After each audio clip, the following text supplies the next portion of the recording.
So we have made an analysis of Sonnet 130, and we're going to start off by commenting on the structure of the sonnet. And it's a Shakespearean sonnet because it has 14 lines, 3 quatrains, and 1 couplet. And we have given the quatrains and the couplet some headlines. And the first quatrain is called The Nature is More Beautiful Than Her. And the second one is called The Mistress is Imperfect. And the third one is called I Love My Mistress, But. And the couplet is called Imperfection is Perfection.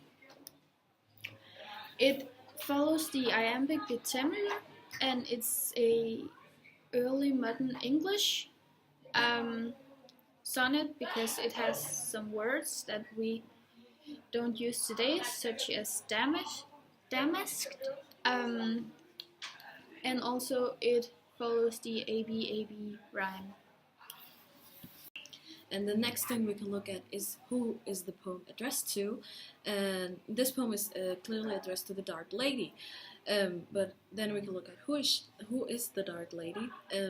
Here we can look at the first word dark because it has 2 meanings. The first meaning is the color of the skin, and the second meaning is her dark personality.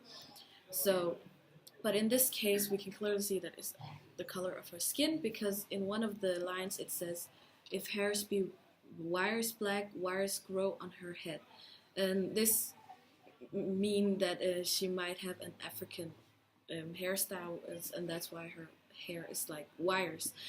But at the same time, 3 different women are mentioned when talking about the Dark Lady. One of the first woman is Mary Fitton, and she was maid of honor to Queen Elizabeth, and the second woman is Emilia Lanier, and she was a mistress to one of Shakespeare's patrons. And the last one is Penelope Rich, when she was also someone that Shakespeare knew. So those are the 3 women that might be the Dark Lady, but at this point it could also be a woman who is a prostitute and is of black descent.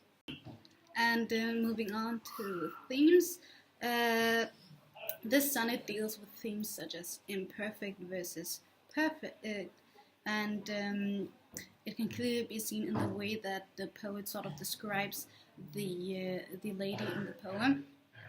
He sort of describes her in a way that is imperfect and sort of shows how different she is, and but in the end, in the couplet, he sort of sums it up and says, I still love her, even though she's all of these things.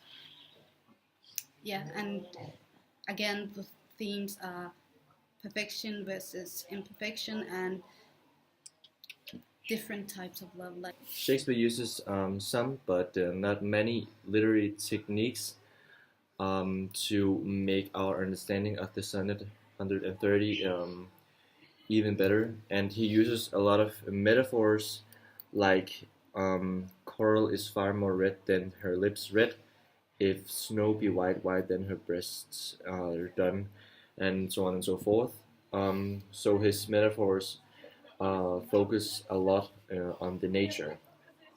So he compares his mistress to the nature. He also uses similes. In the couplet, for instance, he says, I think my love as sure as any she belied with false compare. And that's also a way to extend our understanding of the sonnet.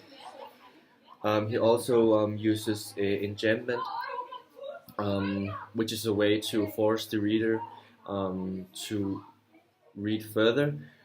And the way he does that is, for example, I grant I never saw a goddess go, my mistress, when she walks streets on the ground. And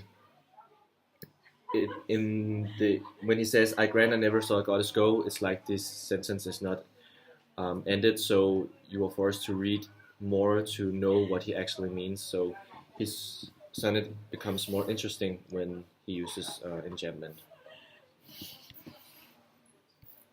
Well, Sonnet 130 is about the Dark Lady, just like the sonnets 127 to 154. Yeah, it's about the Dark Lady, and it sort of describes her and her dark and twisted personality. But compared to Sonnet 129, Sonnet 130 is more fluffy and leaves the reader with a good feeling. And yeah, whereas Sonnet 129 is more dark and breaks the iambic pentameter and rhythm throughout the sonnet. Um, and if we compare this sonnet with the procreation sonnets, it doesn't deal with themes such as financial abundance, ravages of time, or homoerotic desires, but however, it deals with themes such as pure love and a simple form of love.